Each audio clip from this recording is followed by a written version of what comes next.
So ఎటువంటి టైంలో మనం ఏంటంటే ఎటువంటి స్ట్రాటజీస్ అనేది డిప్లాయ్ చేసుకోవటం అనేది ఆలోచిస్తూ ఉంటాం.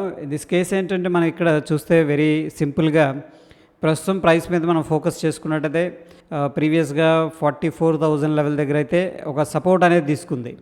బట్ ఏంటంటే ఇమీడియట్గా 44,218 అనేది ఒక రెసిస్టెన్స్ ఉంది. అదేవిధంగా మనకి డౌన్ సైడ్ వచ్చేసరికి మార్క్ చేయలేదు, మార్క్ చేద్దాం. ఇది వచ్చేసరికి మనకి ప్రీవియస్ పివోట్ పాయింట్. సో ఈ కేసులో ఏంటంటే ఈ పాయింట్ దగ్గర మనకు సపోర్ట్ తీసుకుంటుందా లేదా అనేది వేరే విషయం. బట్ ఏంటంటే ఇవి మనకున్న పివోట్ పాయింట్స్. ఓకే, సో ఇదైతే డిలీట్ చేస్తున్నాను ఎందుకంటే కొద్దిగా దూరంగా ఉంది కాబట్టి. నియర్ బై ఏంటంటే మన దగ్గర ఉన్న 2 పివోట్ పాయింట్స్ 44,218, దాని తర్వాత 43,920 రఫ్గా. సో ఈ కేసులో మనం ఏం చేయొచ్చు, మార్కెట్ అనేది ఇన్సైడ్ అనేది ప్లే జరుగుతుంది కాబట్టి మనం ఈ యొక్క స్ట్రాంగిల్ అనేది ప్లే చేసుకోవచ్చు. ఎప్పుడైతే మార్కెట్ అనేది సైడ్ వేస్లో ఉంటుందో మనం ఏంటంటే షార్ట్ స్ట్రాంగిల్ అనేది ప్లే చేసుకోవచ్చు. సో ఈ కేసులో మనం చూస్తే ఇక్కడ ఎంత ఉంది, 44 దగ్గర ట్రేడ్ అవుతుంది రౌండ్గా. ఓకే, సో ఒక 500 పాయింట్స్ పైకి వెళ్ళాం, 44,500. అదేవిధంగా కిందకి ఒక 500 పాయింట్స్ అనేది వెళ్ళడం జరిగింది. సో ఈ కేసులో మనం ఏంటంటే ఒక స్ట్రాంగిల్ అనేది డిప్లాయ్ చేసుకోవచ్చు. బట్ రిస్క్ ఉంది డౌన్ సైడ్.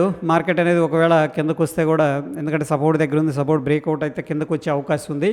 ఫర్దర్ ఏంటంటే మనం స్టాప్ లాస్ అనేది మెయింటైన్ చేసుకోవాలి. ప్రస్తుతం ఏంటంటే ఈ యొక్క పర్టికులర్ ఆప్షన్ రీసెట్ చేస్తున్నాను, బ్యాంక్ నిఫ్టీ ఆప్షన్స్. అదే 15th జూన్ రైట్ నో ఏంటంటే మనకి ఒక స్ట్రాంగిల్ అనమాట. అంటే 44,500 కాల్ అనేది మనం ఏంటంటే సెల్ చేసుకోవచ్చు. Okay, based on the current situation. అదేవిధంగా 43,500 అంటే స్పాట్ 500 పాయింట్ల కిందకి వెళ్ళి పుట్ అనేది మనం సెల్ చేసుకుంటున్నాం, ఒక లాట్ అనేది యాడ్ చేస్తాం. సో ఈ కేసులో ఏంటంటే మనం చూసుకున్నట్టయితే బ్రేక్ ఈవెన్ పాయింట్స్ అనేది రావడం జరిగింది. 43,380 అండ్ 44,617. సో చాలా డిస్టెన్స్ ఉంది. ఇది స్పాట్ ప్రస్తుతానికి అరౌండ్ 44,000 దగ్గర ఉంది, ఇక్కడ డిస్టెన్స్ ఉంది. బట్ ఎస్పెషల్లీ ఒకవేళ మీరు ఇంట్రాడే ప్లేయర్ గాని అయితే ఇక్కడ ఏంటంటే ఈ యొక్క లెవెల్స్ వచ్చేదాకా వెయిట్ చేయొద్దు. ఈ పర్టికులర్ దగ్గర మనకి మార్కెట్ ఇలా వెళ్ళినా రిస్క్ అనేది పెరిగిపోద్ది. అదేవిధంగా ఈ యొక్క పర్టికులర్ పాయింట్ దాకా వచ్చినా మనకేంటంటే రిస్క్ అనేది పెరిగిపోయే అవకాశం ఉంది. ఈ కేసులో ఏంటంటే ఒక ఫిక్స్డ్ స్టాప్ లాస్ అనేది పెట్టుకోవచ్చు. ఇక్కడ బ్లూ లైన్ ఏదైతే చూపిస్తుందో ఇది వచ్చేసరికి మనకి ఇంట్రాడే ప్రాఫిట్ అండ్ లాస్.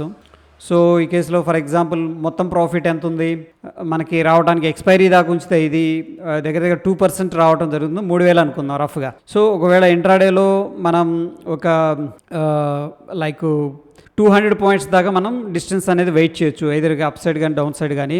ఎందుకంటున్నానంటే ఇక్కడ ఫర్ ఎగ్జాంపుల్ స్పాట్ అనేది 44,200కి వెళ్ళింది అనుకుందాం. ఈ కేసులో వెళితే మనకి ఇంట్రాడేలో 539 రూపాయల లాస్ వస్తుంది. సో ఆ స్మాల్ లాస్ అనేది తీసుకొని ఎగ్జిట్ అయిపోవాలి. ఓకే, అదేవిధంగా డౌన్ సైడ్ వచ్చేసరికి 43,800 రఫ్గా.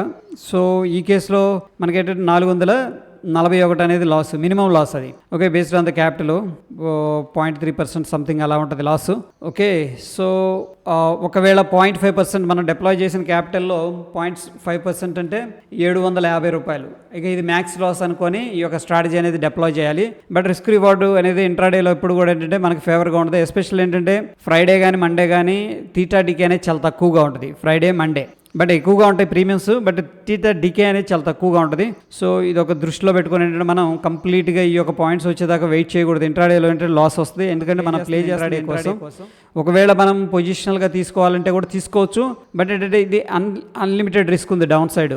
ఓకే, ఒకవేళ మార్కెట్ అనేది మన బ్రేక్ ఈవెన్ పాయింట్ దాటి ఏదన్నా బ్లాక్ స్వాన్ ఈవెంట్ అంటాం కదా, అలాంటిది ఏదైనా జరిగితే డౌన్ సైడ్ అనేది అన్లిమిటెడ్ రిస్క్ ఉంది. ఒకవేళ అదేవిధంగా గ్యాప్ అప్ అయి స్ట్రాంగ్గా పైకి వెళ్ళినా కానీ మనకేంటంటే అన్లిమిటెడ్ రిస్క్ ఉంటుంది. బట్ జనరల్గా ఏంటంటే పైన గురించి ఎవరు ఆలోచించరు, ఎందుకంటే గుడ్ న్యూస్ ఎప్పుడు కూడా మనకు తెలుస్తుంది. బట్ బ్యాడ్ న్యూస్ అంటే సిచ్యువేషన్ లైక్ కొన్ని న్యాచురల్ డిజాస్టర్ కానీ ఏదైనా సమ్ జియో పొలిటికల్ టెన్షన్స్ ఉన్నప్పుడు ఏంటంటే బ్లాక్ స్వాన్ డేస్ అనేది జరుగుతాయి. అంటే స్ట్రాంగ్ గ్యాప్ డౌన్ లైక్ 5%, 10% అనేది జరుగుతుంది, రేర్గా జరుగుతాయి. ఓకే, మేబీ 2-3 ఇయర్స్లో వన్ టైం చెప్పలేము మనం. ఓకే, 2-3 ఇయర్స్ అని చెప్పలేం కానీ జనరల్గా. సో ఈ యొక్క పర్టికులర్ సిచ్యువేషన్స్లో ఇంట్రాడేలో ప్లే చేసేవాళ్ళు ఏంటంటే మనకి డిప్లాయ్ చేసిన క్యాపిటల్ మీద 0.5% అనేది స్టాప్ లాస్ పెట్టుకొని చిన్న అమౌంట్ అనేది మనకి ప్రాబిలిటీ ఎక్కువ ఉంటుంది అనమాట. ఎందుకంటే మార్కెట్ అనేది రేంజ్లో ఉంది కాబట్టి ఇక్కడ మనం based on the price action మనకి స్టిల్ కన్సోలిడేషన్ తీసుకుంటుంది కాబట్టి మనం పర్టికులర్గా ఏంటంటే ఆ యొక్క స్ట్రాంగిల్లో ఉండొచ్చు. ఓకే, విత్ ఏంటంటే సమ్ స్టాప్ లాస్ అనమాట. ఓకే, హోప్ యూ అండర్స్టాండ్ మనం ఏం డిస్కస్ చేసుకుంటున్నాం అనేది. సో ప్రస్తుతం ఏంటంటే ఈ యొక్క స్ట్రాంగిల్ అనేది డిప్లాయ్ చేసుకోవచ్చు.